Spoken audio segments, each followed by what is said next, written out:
Chapter 7 મૂલ્ય મીમાંસા પ્રસ્તાવના. મૂલ્ય મીમાંસા માટે પ્રયોજાતો અંગ્રેજી શબ્દ એક્ઝિયોલોજી મૂળ ગ્રીક શબ્દ એક્ઝિયોસ પરથી ઉતરી આવ્યો છે. એક્ઝિયોસનો અર્થ વર્ધી અર્થાત ઉચિત, ઉપયોગી કે મૂલ્યવાન એવો થાય છે. આથી એક્ઝિયોસ અર્થાત મૂલ્યવાન અને લોજી અર્થાત શાસ્ત્ર, આ બંને મળીને એક્ઝિયોલોજી શબ્દ મૂળ શાસ્ત્ર કે મૂલ્ય મીમાંસા તરીકે અસ્તિત્વમાં આવ્યો છે. મૂલ્ય મીમાંસામાં માનવીય મૂલ્યો અંગે વિચાર કરવામાં આવે છે. માનવીય મૂલ્યોને બે વર્ગમાં વહેંચી શકાય. 1. આચરણલક્ષી મૂલ્યો. 2. સૌંદર્યલક્ષી મૂલ્યો. આચરણલક્ષી મૂલ્યોનો અભ્યાસ નીતિશાસ્ત્રમાં અને સૌંદર્યલક્ષી મૂલ્યોનો અભ્યાસ સૌંદર્યશાસ્ત્ર દ્વારા કરવામાં આવે છે. મૂલ્ય એટલે શું? મૂલ્ય અંગેની સભાનતા કે મૂલ્યભાન એ માનવ ચેતનાનું સારભૂત લક્ષણ છે. આધુનિક સમયમાં મૂલ્ય શબ્દ અર્થશાસ્ત્રના માર્ગે નીતિશાસ્ત્રમાં આવેલો છે. મૂલ્યનો એક અર્થ ઉપયોગી એવો થાય છે. માનવીય ઈચ્છા કે જરૂરિયાત સંતોષવાની ક્ષમતાના અર્થમાં તે પ્રયોજાય છે. આથી સામાન્ય દ્રષ્ટિએ માનવીય જરૂરિયાતને સંતોષે તે કિંમતી કે મૂલ્યવાન એમ કહેવામાં આવે છે. અંગ્રેજી ભાષાનો વેલ્યુ મૂળ લેટિન વેલેરે પરથી બનેલો છે. વેલેરેનો અર્થ વર્થ એવો થાય છે. તે યોગ્યતા અથવા સાર્થકતાનો અર્થ સૂચવે છે. આ સંદર્ભમાં મૂલ્ય શબ્દ ગુણાત્મક અગત્યને વ્યક્ત કરે છે, જેને આપણે વિચારો, ભાવનાઓ કે પ્રવૃત્તિઓ અને અનુભવો માટે પ્રયોજીએ છીએ. મૂલ્યો એ સારા, ખરાબ, ઇચ્છનીય, અનિચ્છનીય, સુંદર, કુરૂપ માટેના ધોરણો છે. આમ મૂલ્ય એ માત્ર વિશેષણ નહીં પરંતુ મૂલ્યાંકનના ધોરણો પણ છે. સ્વામી જીતાત્માનંદજી મૂલ્યને ઉચ્ચ કક્ષાની માનવીય ગુણવત્તા ગણાવે છે, જે માણસને તેની પ્રાણી સહજ મર્યાદાઓથી ઉપર ઉઠવામાં મદદ કરે છે. જ્યારે બુદ્ધિ દીપ્તિમાન થાય છે અને તેના પસંદગીના સ્વાતંત્ર્યનો ઉપયોગ ઉદાત્ત જીવન ધ્યેય માટે કરે છે, ત્યારે ઉચ્ચ જીવન મૂલ્ય અભિવ્યક્ત થાય છે. વૈદિક મંત્રમાં આથી જ તો કહેવામાં આવે છે, અમારી બુદ્ધિને તેજસ્વી બનાવો. W.M. અર્બનના મત અનુસાર આખરી દ્રષ્ટિએ મૂલ્યવાન તે જ છે જે આત્મિક વિકાસ પ્રતિ દોરી જાય છે. માણસ એ માત્ર પ્રાણી નથી, માત્ર જીવન ટકાવનારી ઈચ્છાઓનો સંચપ જ નહીં પરંતુ સ્વના સાક્ષાત્કાર પ્રતિ દોરી જનાર ઈચ્છાઓ સાચા અર્થમાં વ્યક્તિ માટે મૂલ્યવાન છે. મૂલ્યનું સ્વરૂપ 3 બાબતોના આધારે સમજી શકાય. 1. હકીકતલક્ષી મૂલ્યો અને મૂલ્યલક્ષી વિધાનો વચ્ચેનો ભેદ. 2. મૂલ્યનો જીવન દ્રષ્ટિ સાથેનો સંબંધ. 3. મૂલ્યોની વ્યક્તિલક્ષીતા અને વસ્તુલક્ષીતા. 1. હકીકતલક્ષી અને મૂલ્યલક્ષી વિધાનો વચ્ચેનો ભેદ. 1. હકીકતલક્ષી વિધાનો. 1. સોનું, ચાંદી, તાંબુ વગેરે ધાતુઓ છે. 2. પૃથ્વી ગોળ છે. 3. ભારતને 1947માં આઝાદી પ્રાપ્ત થઈ છે. 4. વનસ્પતિ માટે સૂર્યપ્રકાશ જરૂરી છે. 5. તાજમહલ આગ્રામાં આવેલો છે.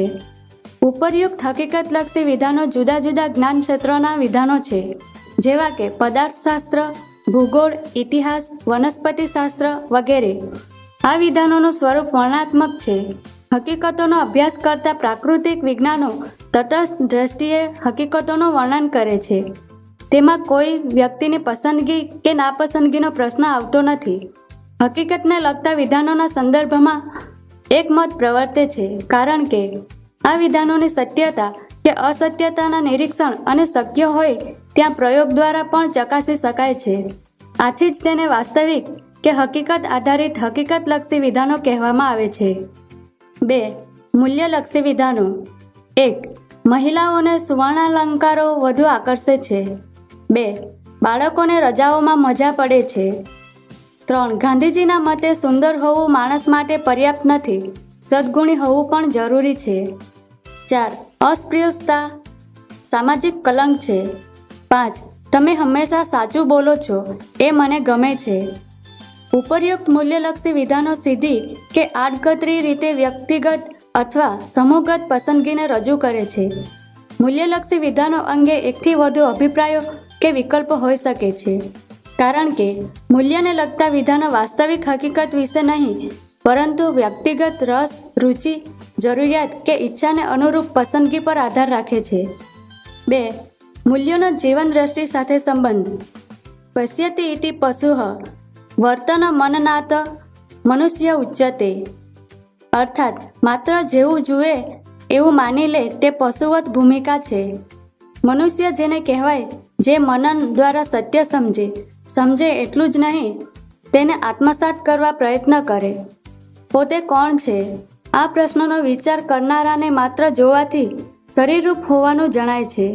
પંચભૌતિક શરીર જન્મતું, જીવતું અને મરણ પામતું અનુભવાય છે.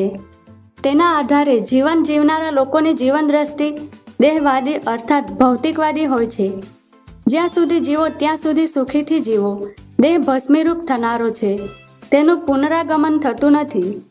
સૂક્ષ્મ ચિંતન મનન કરી તેમજ મહાન વ્યક્તિઓના રચેલા શાસ્ત્ર વચનોનું અધ્યયન કરી ચિત્ત અને ચૈતન્યથી તેનો સ્વીકાર કરે તેવી જીવન દ્રષ્ટિ આધ્યાત્મવાદી દ્રષ્ટિ છે. આધ્યાત્મવાદી જીવન દ્રષ્ટિ ધરાવતા માણસો પ્રેય અર્થાત પ્રિયને મહત્વ આપે છે. તેની તુલનામાં ભૌતિકવાદી જીવન દ્રષ્ટિએ જે શ્રેયકર અર્થાત હિતકારી છે, કલ્યાણકારી છે તેવી બાબતોની પસંદગી કરે છે. તેમનો જીવન મંત્ર છે સર્વજન હિતાય સર્વજન સુખાય.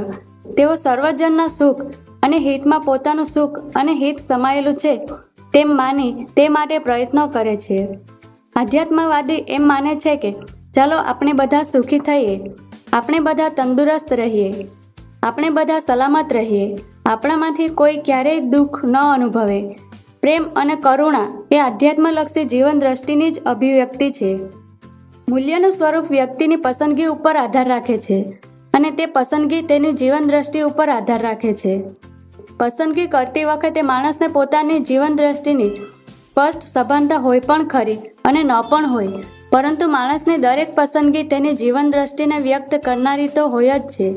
આથી મૂલ્યની વ્યાખ્યા છે જેને મનુષ્ય પોતાની જીવન દ્રષ્ટિને આધારે પસંદગીને પાત્ર ગણે છે તે મૂલ્ય છે. 3. મૂલ્યોની વ્યક્તિલક્ષીતા અને વસ્તુલક્ષીતા.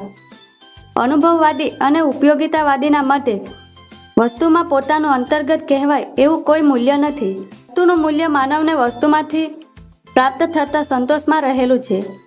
લોટ્ઝે નામના ચિંતકના મત અનુસાર મૂલ્યની વ્યાખ્યા છે જે સુખદ અને સંતોષપ્રદ અનુભવ કરાવે તે મૂલ્ય. ટૂંકમાં અનુભવવાદી અને ઉપયોગિતાવાદીઓના મતે વસ્તુનું વસ્તુ તરીકે કોઈ મૂલ્ય હોતું નથી. આમ મૂલ્ય એ દરેક વ્યક્તિની આંતરિક અનુભૂતિનો વિષય છે અને તે અર્થમાં મૂલ્ય વ્યક્તિલક્ષી છે. દાખલા તરીકે સાકરની મીઠાશ અને મીઠાની ખારાશ માણસની સ્વાદેન્દ્રિયના અનુભવના વિષયો છે. આંતરિક સંતોષ, આનંદ કે ધન્યતા એ માણસના આંતરિક અનુભવના વિષયો છે. મૂલ્યો આંગળી ચીંધીને બતાવી શકાય કે તેનો ફોટો પાડી શકાય તે માનવ અનુભવથી સ્વતંત્ર અને પ્રત્યક્ષ રીતે જોઈ શકાય એવી સ્થૂળ વસ્તુ નથી. મનુષ્યની ચેતનામાં થતી સૂક્ષ્મ અનુભૂતિ છે. મૂલ્યની અનુભૂતિ કે મૂલ્યનો સાક્ષાત્કાર જે વ્યક્તિને થાય છે તે પોતે જ તેનો સ્વયંવેદ રૂપમાં વ્યક્તિને પોતાને જ અનુભવતી સંવેદના જાણે છે. જે રીતે ભોજન પછી ભૂખ તૃપ્તિ કે પાણી પીધા પછી તરસ છીપાવવાનો અનુભવ થાય છે, આ અર્થમાં મૂલ્ય વ્યક્તિલક્ષી છે. આનાથી જુદો મત વાસ્તવવાદી ચિંતકો ધરાવે છે. તેઓ કહે છે મૂલ્ય વસ્તુમાં અંતર્નિહિત હોય છે. સંતોષની લાગણી માત્ર દર્શક ચિહ્ન એટલે કે ઇન્ડિકેટર રૂપ છે. તેનું સ્વયં મૂલ્ય નથી, વસ્તુનું સ્વયં મૂલ્ય છે. વસ્તુના સ્વરૂપમાં અંતર્ગત એવા સાર્વત્રિક ગુણો છે જે આપણને વસ્તુ સારી કે સુંદર છે એમ કહેવાની ફરજ પાડે છે. સાકરના સ્વાદમાં વ્યક્તિને મીઠાશનો અનુભવ થાય છે, તેવી જ રીતે ક્ષમા કે દયા વગેરે ગુણોમાં આત્મસંતોષનો અનુભવ થાય છે. મૂલ્યની અનુભૂતિ વ્યક્તિગત હોવા છતાં જેના મૂલ્યની અનુભૂતિ થાય છે તે વસ્તુ સ્વયં રીતે મૂલ્યવાન છે. મૂલ્ય સંબંધી પરસ્પરથી અલગ પડતા વ્યક્તિલક્ષી અને વસ્તુલક્ષી બંને મતોમાં સત્યાંશ છે. એમ જણાવતા સમન્વયવાદી વિચારકોના મતે આપણે મૂલ્યનું સર્જન કરતા નથી, પરંતુ મૂલ્યનું ઉપાર્જન કરીએ છીએ. વેપાર, વ્યવસાય, નોકરી દ્વારા જેમ નાણાંનું સર્જન થતું નથી, કમાણી થાય છે, તેમ મૂલ્યોની પસંદગી અને તેને અનુરૂપ પ્રવૃત્તિ કે આચરણ દ્વારા મૂલ્યો ઉપાર્જિત કે આત્મસાત થાય છે. મૂલ્યના પ્રકારો. મૂલ્યની વિચારણા દ્વારા એ વાત સ્પષ્ટ થાય છે કે માનવ જીવનમાં વિચાર શક્તિ અને મૂલ્યભાનનો સિંહ ફાળો છે. માનવની વ્યક્તિગત મહાનતાનો આધાર જ તેમણે સમજપૂર્વક પસંદ કરેલા ઉદાત્ત મૂલ્યો ઉપર છે. એ જ રીતે કોઈપણ દેશ કે સમાજની સંસ્કૃતિનો આધાર તેના નાગરિકો કે સમાજના સભ્યોની મૂલ્ય અંગેની સમજ અને તેના સાક્ષાત્કાર પર આધારિત છે. મૂલ્યનું ક્ષેત્ર માનવ જીવન જેટલું જ વ્યાપક છે. આ સમાન વ્યાપકતાને લીધે માનવ જીવનના જેટલા ક્ષેત્રો છે તેટલા મૂલ્યના પ્રકારો પડે છે. સમગ્ર માનવ જીવનને ધ્યાનમાં રાખીને પૂર્ણતાવાદી જીવન દ્રષ્ટિએ મૂલ્યને 3 વર્ગમાં વહેંચવામાં આવ્યા છે. 1. શારીરિક મૂલ્યો. 2. સામાજિક મૂલ્યો. 3. આધ્યાત્મિક મૂલ્યો. 1. શારીરિક મૂલ્યો. શરીરમ માધ્યમ ખલુ ધર્મ સાધનમ. ધર્મ માટેનું પ્રથમ સાધન જ શરીર છે. સુખની અનુભૂતિ માટે પણ શરીર સ્વસ્થ હોવું જરૂરી છે. પહેલું સુખ તે જાતે નર્યા. આ સ્વસ્થ શરીરનો મહિમા જેટલો કરીએ એટલો ઓછો છે. શરીરના પોષણ માટે જરૂરી એવી તમામ વસ્તુઓનું શારીરિક મૂલ્ય છે. દાખલા તરીકે ખોરાક, કપડાં, મકાન, પાણી, દવા વગેરેને લગતી તમામ સામગ્રીનું મૂલ્ય શારીરિક છે. એ જ રીતે સુખ, સગવડ અને મનોરંજનના સાધનોનું મૂલ્ય પણ શારીરિક છે. 2. સામાજિક મૂલ્યો. સામાજિક સંપર્ક, પ્રવૃત્તિ કે વ્યવહારનું સામાજિક મૂલ્ય છે. કુટુંબ, લગ્ન સંબંધ, મૈત્રી, સામાજિક સેવાના કાર્યો, કર્તવ્ય ભાવના, સાંસ્કૃતિક સંગઠનો, સંસ્થાઓના સભ્ય તરીકે સક્રિય સહયોગ કરવો વગેરે સામાજિક મૂલ્યો છે. 3.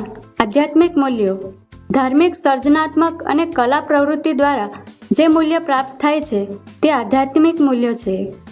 ઈશ્વર કે દૈવી તત્વની ઉપાસના, આત્મા સાક્ષાત્કાર માટે યોગ, ધ્યાન વગેરેને લગતી પ્રવૃત્તિઓ, સત્ય શોધનની બૌદ્ધિક પ્રવૃત્તિ, સંગીત, ચિત્ર, શિલ્પ, નૃત્ય વગેરે સર્જનાત્મક કલા પ્રવૃત્તિઓનું આધ્યાત્મિક મૂલ્ય છે. એ જ રીતે નિષ્ઠાપૂર્વકનો અભ્યાસ અને ગુરુનો આદર એ શૈક્ષણિક મૂલ્યો છે. મતાધિકાર, વાણી સ્વાતંત્ર્ય, રાષ્ટ્રીય ભક્તિની પ્રવૃત્તિ વગેરે રાજકીય મૂલ્યો છે. કાયમી નોકરી અને નિવૃત્તિ પછીનું પેન્શન વગેરે આર્થિક મૂલ્યો છે. આમ જીવનના વિવિધ ક્ષેત્રે રૂઢ બનેલી પસંદગી મૂલ્યોનું રૂપ વ્યક્ત કરે છે. વિવિધ પ્રકારના મૂલ્યોમાં કયા મૂલ્યો ઉચ્ચતર છે અને કયા નિમ્નતર છે એ બાબતનો નિર્ણય કરવા માટે 3 સિદ્ધાંતને પૂર્ણતાવાદીઓ સ્વીકારે છે. 1. અંતર્ગત અને બહિર્ગત મૂલ્યો. 2. ઉત્પાદક અને અનુત્પાદક મૂલ્યો. 3. ભૌતિક અને અભૌતિક મૂલ્યો. 1. અંતર્ગત અને બહિર્ગત મૂલ્યો. અંતર્ગત મૂલ્યો.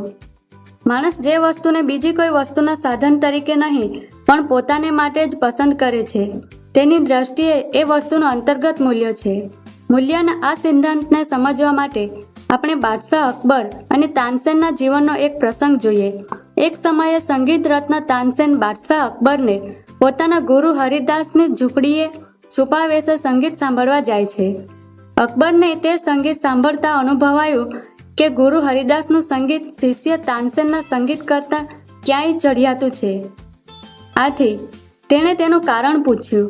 તાનસેનનો નિખાલસ જવાબ હતો કે પોતે પૈસા અને પ્રતિષ્ઠા માટે સંગીતનો સાધન તરીકે ઉપયોગ કરે છે. ગુરુ હરિદાસ સંગીતને સાધ્ય સ્થાને સ્થાપી આરાધના કરે છે. ગુરુ હરિદાસ માટે સંગીત આરાધના છે. કર્તવ્ય ખાતર કર્તવ્યનું પાલન કરનાર કર્તવ્યનિષ્ઠ વ્યક્તિની દ્રષ્ટિએ કર્તવ્ય પાલનનો અંતર્ગત મૂલ્ય છે. જ્ઞાનને ખાતર જ્ઞાન મેળવનાર વ્યક્તિની દ્રષ્ટિએ જ્ઞાનનો અંતર્ગત મૂલ્ય છે. કલાને ખાતર કલાની ઉપાસના કરનાર કલાકારના મતે કલાનું અંતર્ગત મૂલ્ય છે. અંતર્ગત મૂલ્ય સ્વતઃ સિદ્ધ મૂલ્ય છે. બહિર્ગત મૂલ્યો. માણસ જે વસ્તુની પસંદગી કોઈ અન્ય વસ્તુની પ્રાપ્તિના સાધન તરીકે કરે તો તે વસ્તુનું તેની દ્રષ્ટિએ બહિર્ગત મૂલ્ય છે. બહિર્ગત મૂલ્ય એ સાધનરૂપ મૂલ્ય છે. શરીરમ માધ્યમ ખલુ ધર્મ સાધનમ. શરીર એ ધર્મ માટે પ્રથમ સાધન છે. કારણ કે ધર્મની સિદ્ધિ શરીર દ્વારા શક્ય બને છે. એ જ રીતે પૈસો, પદ, મકાન કે વાહન વગેરે સાધનરૂપ છે. આથી તેનું મૂલ્ય બહિર્ગત મૂલ્ય છે. પ્રોફેસર રાઇટના મતે બહિર્ગત મૂલ્યો તેમાંથી નીપજતા પરિણામને આધારે મૂલ્યવાન ગણાય છે. આમ પરિણામને આધારે જે મૂલ્યવાન ગણાય તે બહિર્ગત મૂલ્ય છે. સાધ્ય સાધન વિવેક સમજવાવાળા લોકો ઉપર્યુક્ત તફાવતને ધ્યાનમાં રાખી મૂલ્ય પસંદગી કરે છે અને પોતાની જીવન વ્યવસ્થા ગોઠવે છે. પરંતુ જ્યારે ક્રમને ઉલટાવી નાખવામાં આવે છે ત્યારે વિવેક ચૂકાય છે. દાખલા તરીકે જ્ઞાન, કલા વગેરે પ્રવૃત્તિ સાધનરૂપ બનાવી પૈસો અને પદને સાધ્ય બનાવે છે, તેમજ સત્તાને સાધ્ય બનાવી સેવાને સાધન બનાવે છે. 2. ઉત્પાદક મૂલ્યો અને અનુત્પાદક મૂલ્યો. ઉત્પાદક મૂલ્યો જે વસ્તુ વપરાશ કે વહેંચણીને લીધે ખૂટી પડતી નથી પરંતુ વૃદ્ધિ પામે છે તે વસ્તુ ઉત્પાદક મૂલ્ય ધરાવે છે. વિદ્યારૂપી ધન માટે એક પ્રેરણાદાયી સુભાષિત છે, વ્યયે કૃતે વર્ધતે એવ નિત્યમ વિદ્યાધન સર્વધન પ્રધાનમ. વિદ્યારૂપી ધન વાપરવાથી સતત વૃદ્ધિ પામે છે, માટે સર્વ પ્રકારના ધનમાં વિદ્યાધન જ શ્રેષ્ઠ ધન છે. જ્ઞાનની માફક આનંદ, પ્રેમ, કરુણા જેમ જેમ અનુભવાય અને અભિવ્યક્ત થાય તેમ તેમ તેમાં વૃદ્ધિ થાય છે, તેમાં ઘટાડો થતો નથી. આમ થવાનું કારણ એ છે કે આ મૂલ્યો દૈહિક નથી પરંતુ ચૈતસિક છે. આ પ્રકારની અધ્યાત્મવાદી કે ચૈતન્યવાદી દ્રષ્ટિ અનુસાર આનંદ, જ્ઞાન, પ્રેમ વગેરે ચૈતન્યલક્ષી ગુણોનો આવિર્ભાવ એક વ્યક્તિગત ભૂમિકા પૂરતો સીમિત રહેતો નથી. તેનો વ્યાપ જેમ જેમ અન્ય પ્રત્યે આગળ દોરાય તેમ તેમ તે પ્રસાર પામતો રહે છે. આથી બીજાના હિતમાં વ્યક્તિને પોતાનું હિત અનુભવાય છે, બીજાના સુખમાં પોતાનું સુખ અનુભવાય છે. અનુત્પાદક મૂલ્યો. અનુત્પાદક મૂલ્યો એવી વસ્તુઓ સૂચવે છે જે વસ્તુ વપરાશ કે વહેંચણીને લીધે વૃદ્ધિ પામતી નથી પરંતુ ખૂટતી જાય છે અથવા ખૂટી જાય છે. અનાજ, પાણી, જમીન, પૈસા અને તમામ સુખ સુવિધાના સાધનો અનુત્પાદક મૂલ્ય ધરાવે છે. આથી વસ્તી વધારાવાળા દેશ પ્રદેશમાં વસ્તુઓની વહેંચણી એક ગંભીર સમસ્યા છે. અનુત્પાદક મૂલ્યની પસંદગી કરનારા લોકોની સંખ્યા અત્યંત વધે ત્યારે લોભ, પરિગ્રહ, બીજાનું પડાવી લેવાની ભાવના, શોષણ વૃત્તિ વગેરે બાબતો પ્રત્યક્ષ કે પરોક્ષ રૂપમાં મૂલ્યવાન બને છે. સ્વાસ્થ્ય, સમૃદ્ધિ અને શાંતિપૂર્ણ સમાજ જીવન માટે ધર્મ, નીતિ અને શિક્ષણ દ્વારા ઉત્પાદક મૂલ્યની પસંદગીને પ્રેરણા અને પ્રોત્સાહન મળે તેવી વ્યવસ્થા કરવી જોઈએ. 3. ભૌતિક અને અભૌતિક મૂલ્યો. ભૌતિક મૂલ્યો ભૌતિક સુખની પ્રાપ્તિમાં જે મદદરૂપ થાય તેનું ભૌતિક મૂલ્ય છે. માનવ શરીર 5 પ્રકારની જ્ઞાનેન્દ્રિય ધરાવે છે. 1. શ્રવણેન્દ્રિય, 2. સ્પર્શેન્દ્રિય, 3. નેત્રેન્દ્રિય, 4. રસનેન્દ્રિય, 5. ઘ્રાણેન્દ્રિય. આ 5 જ્ઞાનેન્દ્રિયો દ્વારા 5 પ્રકારના વિષયનું જ્ઞાન શક્ય બને છે. 1. શબ્દ, 2. સ્પર્શ, 3. રૂપ, 4. રસ અને 5. ગંધ. શરીર અને ઇન્દ્રિયો ભૌતિક હોવાથી તેના દ્વારા થતો જ્ઞાનનો અને સુખનો અનુભવ પણ ભૌતિક હોય છે. મૂલ્યના સંદર્ભમાં કહીએ તો માણસ જે વસ્તુને ભૌતિક સુખને માટે પસંદ કરે છે તે વસ્તુનું મૂલ્ય ભૌતિક છે. સ્વાદિષ્ટ ખોરાક રસનાનું સુખ આપે છે. સુંદર કુદરતી દ્રશ્યો નેત્રોને અને મધુર સંગીત કર્ણોને સુખ આપે છે. અભૌતિક મૂલ્યો. માણસ જે વસ્તુને ભૌતિક સુખને ખાતર નહીં પરંતુ પોતાની ચેતનાને ખાતર પસંદ કરે અર્થાત આત્મસંતોષને ખાતર પસંદ કરે છે તે વસ્તુનું મૂલ્ય અભૌતિક છે. માનવ વ્યક્તિત્વને મુખ્ય 2 ઘટકોમાં વહેંચીને વિચારી શકાય. 1. શરીરરૂપ ઘટક, 2. ચેતનારૂપ ઘટક. શરીરરૂપ ઘટક 5 ભૌતિક તત્વોના મિશ્રણનું સર્જન છે. પૃથ્વી, જળ, અગ્નિ, વાયુ અને આકાશ. ચેતનારૂપ ઘટક અમિશ્રિત અને નિર્વયવ છે. તે જ્ઞાનના ગુણને લીધે અભૌતિક ગણાય છે. શરીર, સ્થળ, કાળ, કાર્યકારણ વગેરે પરિબળો વડે સીમિત છે પરંતુ ચેતના આ મર્યાદાઓથી મુક્ત છે.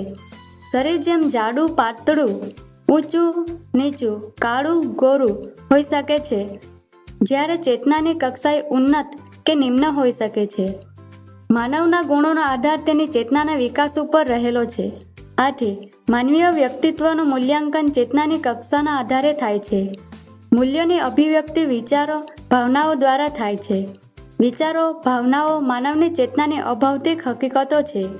આમ ભૌતિક અભૌતિકનો ભેદ ચેતનાગત ભેદ છે. પરોપકાર, પ્રાર્થના, યોગ સાધનાનું મૂલ્ય અભૌતિક છે, કારણ કે તેનાથી ઊંડા આત્મસંતોષની પ્રાપ્તિ થાય છે. આ સંદર્ભમાં અબ્રાહમ લિંકનના જીવનનો પ્રસંગ નોંધપાત્ર છે.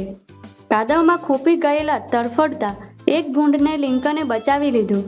આ ઘટનાનો ખુલાસો કરતા તેમણે કહ્યું, જો આમ ન કર્યું હોત તો પોતે રાત્રે ઊંઘી ન શકત.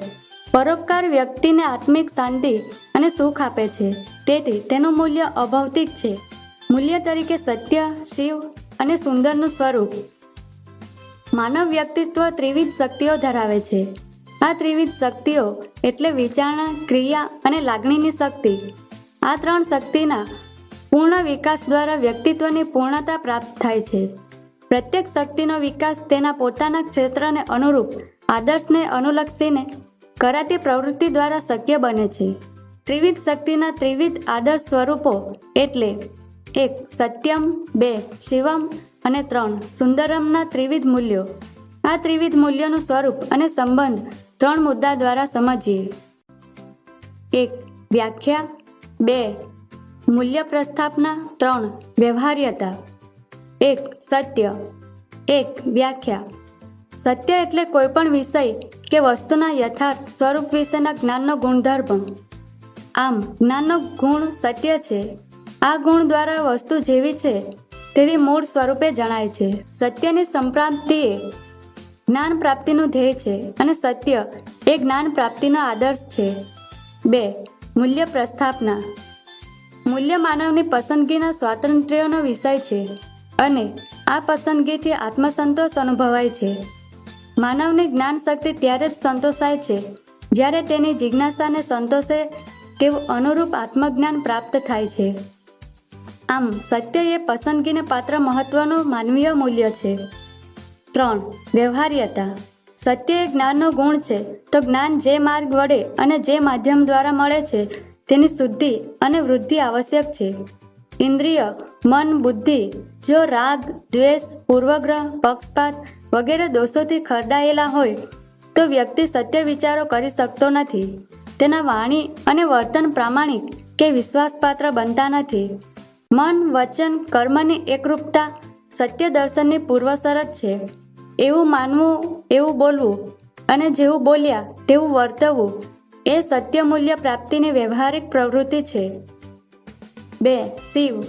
1. વ્યાખ્યા. શિવ એટલે કલ્યાણકારી, મંગલકારી, હિતકારી, સ્વધર્મ કે કર્તવ્યના આચરણ દ્વારા પ્રગટ થતો કર્મશક્તિનો ગુણ. શિવ એ આચાર કે કર્મ સાથે સંકળાયેલો ગુણ છે. આ ગુણ આચારને સર્વોત્તમ બનાવે છે.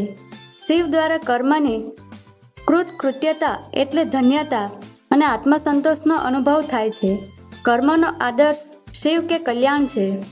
કોઈપણ સદવિચાર કે સદભાવનું સત્કર્મમાં રૂપાંતર થતું નથી ત્યાં સુધી શિવ અર્થાત કલ્યાણ અસ્તિત્વમાં આવતું નથી. આથી જ મહાત્મા ગાંધીજી કહે છે, અધમણ તર્ક કરતા અધોડ આચરણ શ્રેષ્ઠ છે. અર્થાત વિચાર કરતા આચરણ વધુ મૂલ્યવાન છે. એમ પણ કહેવાયું છે કે ઉપદેશ કરતા આચરણ ચડે.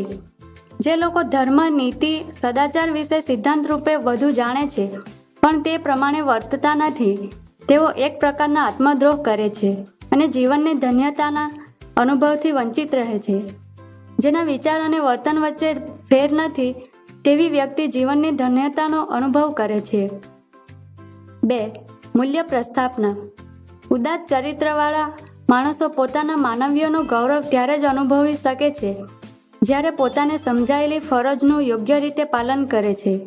આચાર્ય વિનોબા ભાવે જણાવે છે કે આપણો જન્મ દેવાદાર વ્યક્તિ તરીકે થયો છે. કર્તવ્ય પાલન એ જ આ દેવામાંથી મુક્ત થવાનો ઉપાય કે માર્ગ છે.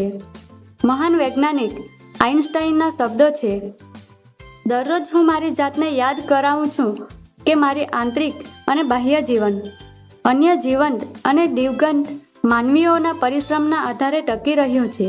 માટે મારે પણ મેં અત્યાર સુધી જે કંઈ પ્રાપ્ત કર્યું છે અને હજુ પણ હું પ્રાપ્ત કરી રહ્યો છું તેટલા જ પ્રમાણમાં પાછું વાળી આપવા માટે ખંતપૂર્વક પ્રયાસ કરવા જોઈએ. કર્તવ્ય કરનાર કૃતજ્ઞતા અનુભવે છે અને શિવ તત્વના મૂલ્યનું પ્રસ્થાપન કરે છે. 3. વ્યવહાર્યતા. શ્રીમદ ભગવદ્ ગીતા શિવના મૂલ્યને ચરિતાર્થ કરવા માટે નિષ્કામ કર્મયોગનું શિક્ષણ આપે છે અને જણાવે છે ફળની આસક્તિ વિના કર્તવ્ય બુદ્ધિથી પ્રેરાઈને કરેલા કર્મ જ સુખ દુઃખના ભાવોથી મુક્ત શિવ તત્વનો અનુભવ કરાવે છે. જર્મન ફિલસૂફ કેન્ટ કર્તવ્ય ખાતર કર્તવ્યનો સિદ્ધાંત રજૂ કરે છે અને કર્તવ્ય નિષ્ઠાના અમલીકરણ માટેનું માર્ગદર્શન આપે છે. શિવરૂપી મૂલ્યનો સાક્ષાત્કાર કરાવનારા કર્મોમાં સેવા, પરોપકાર, પ્રેમ, મૈત્રી, કરુણા, દાન, દયા, ક્ષમા વગેરેનો સમાવેશ થાય છે. આ પ્રકારના ઉમદા કર્મો ત્યાગ, સમર્પણ અને કેટલીકવાર બલિદાનની પણ અપેક્ષા રાખે છે. ગુજરાતના મૂક સેવક રવિશંકર મહારાજના મતે ખપી જઈને ખપમાં આવવું એ જ સાચી માનવતા છે. 3. સુંદર. 1. વ્યાખ્યા. ચિત્તને સારી રીતે આનંદિત કરે તે સુંદર અર્થાત માનવની લાગણીને રસભર કે આનંદપ્રદ બનાવે તે સુંદર છે. આમ સૌંદર્ય લાગણી સંલગ્ન ગુણ છે. સૌંદર્ય વડે વ્યક્તિ લાગણી, રસાનુભવ કે આનંદ પ્રાપ્ત કરે છે. કોઈપણ સુંદર વસ્તુ નિરંતર આનંદ આપનારી બની રહે છે. સુંદર એ લાગણીનો આદર્શ છે. 2. મૂલ્ય પ્રસ્થાપન. કોઈપણ માણસ જ્યારે પોતાને અત્યંત પ્રિય એવા કોઈપણ વિષયને જોઈને, સાંભળીને આનંદનો અનુભવ કરે છે, આનંદ વિભોર બને છે, ત્યારે તેને સુંદરનો મૂલ્ય તરીકે અનુભવ થાય છે. તે બોલી ઉઠે છે, સરસ. આમ સૌંદર્યને મૂલ્યરૂપ ઉપાસના માનવની જીવન દ્રષ્ટિએ ઉચ્ચ કક્ષાની પ્રવૃત્તિ છે, કારણ કે તેનાથી માણસને કૃતાર્થતા એટલે કે આત્મિક આનંદનો અનુભવ થાય છે. 3. વ્યવહાર્યતા. સૌંદર્ય પામતા પહેલા સુંદર બનવું પડે. કવિ કલાપીની આ પંક્તિ સૌંદર્ય મૂલ્યના સાક્ષાત્કારની પૂર્વ શરત રજૂ કરે છે. દરેક માનવમાં સૌંદર્ય પીપાસા રહેલી હોવા છતાં તે સમાનપણે પ્રદીપ્ત થતી નથી. કવિ અને કલાકારની સૃજનશીલ સંવેદના વિશે જાગૃત સ્વરૂપની હોવાથી તેની અભિવ્યક્તિ સાહિત્ય, ચિત્ર, નૃત્ય કે શિલ્પ જેવી કલાકૃતિ દ્વારા અભિવ્યક્ત થાય છે. સત્યમ, શિવમ અને સુંદરમનો પારસ્પરિક સંબંધ. ગાંધીજીના મતે સત્યથી ભિન્ન સૌંદર્ય છે જ નહીં. આપણો પ્રયત્ન સત્યમને પામવાનો હોવો જોઈએ. સુંદરમ અને શિવમ તો પાછળથી આવી મળશે. સત્યમ, શિવમ, સુંદરમની ત્રિપુટીમાંથી ગાંધીજી સત્યને જ અગ્રસ્થાને મૂકે છે. મહાન જર્મન નીતિશાસ્ત્રી કેન્ટ માનતા હતા કે લાગણી માણસને હંમેશા સુખ પ્રતિ દોરી જાય છે. આથી કર્તવ્ય બુદ્ધિની પ્રેરણાને અનુસરી કર્તવ્યને કર્તવ્ય ખાતર જ પસંદ કરવું જોઈએ. સત્યમ, શિવમ અને સુંદરમમાં કેન્ટ શિવને અગ્રસ્થાને આપે છે. કવિવર રવિન્દ્રનાથ ટાગોર અનુસાર ઉત્તમ કલાકાર સૌંદર્યના રૂપમાં સત્યનું દર્શન કરે છે. આથી કેટલીક વાર તે વાસ્તવિક સત્યના સ્થાને કાલ્પનિક સત્ય દ્વારા આનંદ અનુભવે છે. આમ સત્યમ, શિવમ અને સુંદરમમાં ટાગોર સુંદરમને અગ્રસ્થાને મૂકે છે. સૈદ્ધાંતિક દ્રષ્ટિએ વિચારતા જણાશે કે વ્યક્તિત્વ, સ્વભાવ, સંયોગની ભિન્નતાને આધારે મૂલ્યની પસંદગીના પુરુષાર્થના સંદર્ભમાં અગ્રતાક્રમ સંભવે છે. આમ છતાં ત્રણેય મૂલ્ય પરસ્પરના પૂરક બની શકે છે. સત્યનો ઉપાસક તેનું માનવીય કર્તવ્ય જ બજાવે છે, જ્યારે માણસ સત્યમાં સૌંદર્યના અને સૌંદર્યમાં સત્યના દર્શન કરે છે ત્યારે જ સાચી કલા ઉદ્ભવે છે. એ જ રીતે સત્ય પણ હિતકારી નીવડે છે. આમ ઉપલબ્ધ દ્રષ્ટિએ આ ત્રિવિધ મૂલ્ય જુદા જણાતા હોવા છતાં પરસ્પરના વિરોધી નથી, પરંતુ પૂરક છે. મનની ભૂમિકાએ વ્યક્તિત્વ ત્રિવિધ અંગો ધરાવે છે, પરંતુ ચૈતન્યની દ્રષ્ટિએ જ્ઞાન અને આનંદ ચૈતન્યના જ લક્ષણો છે. આત્મા સાક્ષાત્કાર થતાં સચ્ચિત આનંદ એકરૂપ અનુભવાય છે. આ ભૂમિકાએ ક્રમની ઉચ્ચતા કે નિમ્નતાનો પ્રશ્ન જ ઉપસ્થિત થતો નથી. સત્ય, શિવ, સુંદર ત્રિવિધ મૂલ્યોનું કોષ્ટક. 1. મૂલ્ય પ્રકાર. 2. વ્યાખ્યાલક્ષી ગુણનો આધાર. 3. મૂલ્ય પ્રસ્થાપનાનું કારણ. 4. વ્યવહાર્યતાની પ્રવૃત્તિ અને પ્રક્રિયા. સત્ય. જ્ઞાનાત્મક શક્તિનો આદર્શ. જ્ઞાનાત્મક આત્મસંતોષ. જ્ઞાન વિજ્ઞાન તત્વજ્ઞાન ક્ષેત્રની જ્ઞાન પ્રાપ્તિની પ્રવૃત્તિ. શિવ. ક્રિયા અથવા સંકલ્પ શક્તિનો આદર્શ. કૃતકૃત્યતાનો આત્મસંતોષ. સ્વધર્મ કર્તવ્ય પાલન નૈતિક સદાહરણ. સુંદર. ભાવનાગત ઉર્મિશીલતાનો આદર્શ. ભાવનાગત આનંદ પ્રાપ્તિ. સાહિત્ય કલાલક્ષી સર્જન પ્રવૃત્તિ.